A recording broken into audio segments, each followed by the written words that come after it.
Shalom, salam sejahtera bagi kita semua, dimanapun kita berada, kiranya dalam lindungan Tuhan. Pada kesempatan kali ini, perkenalkan nama saya Diego Christian Wawor. Saya kelas 12, jurusan IPA. Saat ini saya akan membagikan firman Tuhan yang berjudul Mengapa Kejahatan Ada. Dalam kehidupan di dunia ini, kita pasti bertanya kalau mengapa kejahatan bisa terjadi dan kalau Tuhan itu baik, kenapa kejahatan dibiarkan terjadi di dunia ini? Pertanyaan demikian ditanyakan juga oleh saudara-saudara kita yang ada sebelum kita, dan menjadi sebuah misteri bagi mereka, dan mereka bertanya-tanya terus.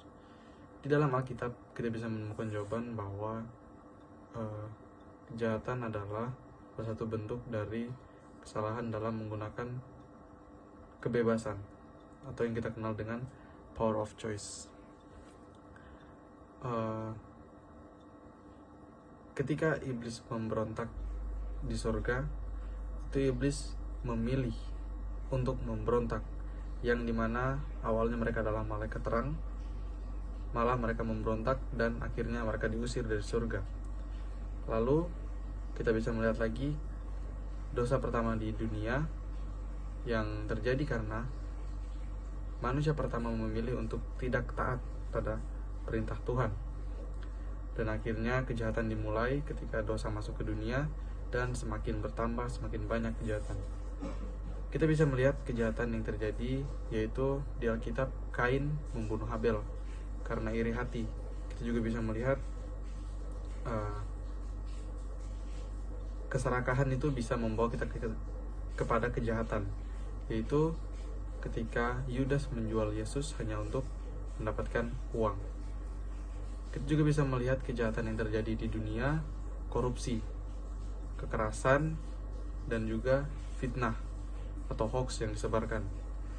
Kita juga bisa melihat bagaimana kasih itu dapat mengalahkan kejahatan, yaitu kita bisa melihat di Alkitab, Yesus mengampuni orang yang telah menyalibkannya, walaupun dia disiksa dengan begitu kejam. Begitu juga dengan Yusuf, yang dimana dia sudah dijual oleh saudara-saudaranya, tapi dia tetap menolong mereka. Kasih juga kita bisa lihat di dunia ini yang nyata adalah guru dan orang tua. Walaupun kita banyak melakukan kesalahan, mereka tetap terus menuntun kita ke jalan yang benar dan terus memaklumi segala perbuatan kita. Nah, saudara, dengan kejahatan yang begitu banyak terjadi, Tuhan tidak tinggal diam. Contohnya, Tuhan memberikan hukum-hukum untuk membimbing manusia ke jalan yang benar. Kemudian yang kedua, Tuhan mengutus nabinya untuk memperingatkan kita manusia akan perbuatan-perbuatan kita dan segera bertobat.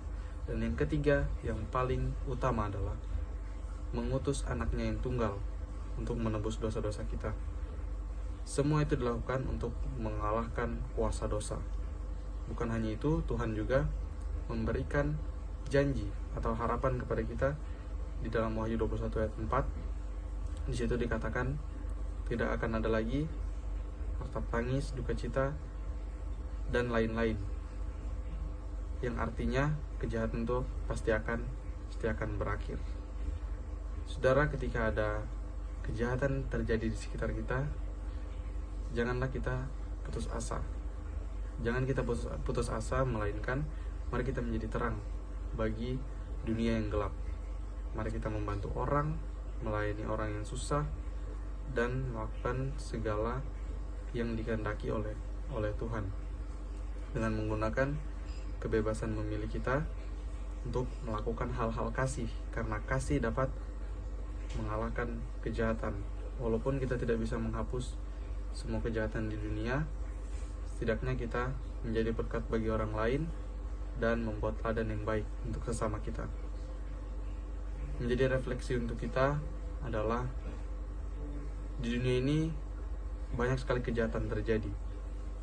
Apa respon kita terhadap kejahatan-kejahatan tersebut? Dan yang kedua, apakah kita semua sudah menyerahkan sepenuhnya kehidupan kita kepada Tuhan untuk menghadapi segala macam cobaan di dunia. Terima kasih. Tuhan Yesus memberkati. Amin.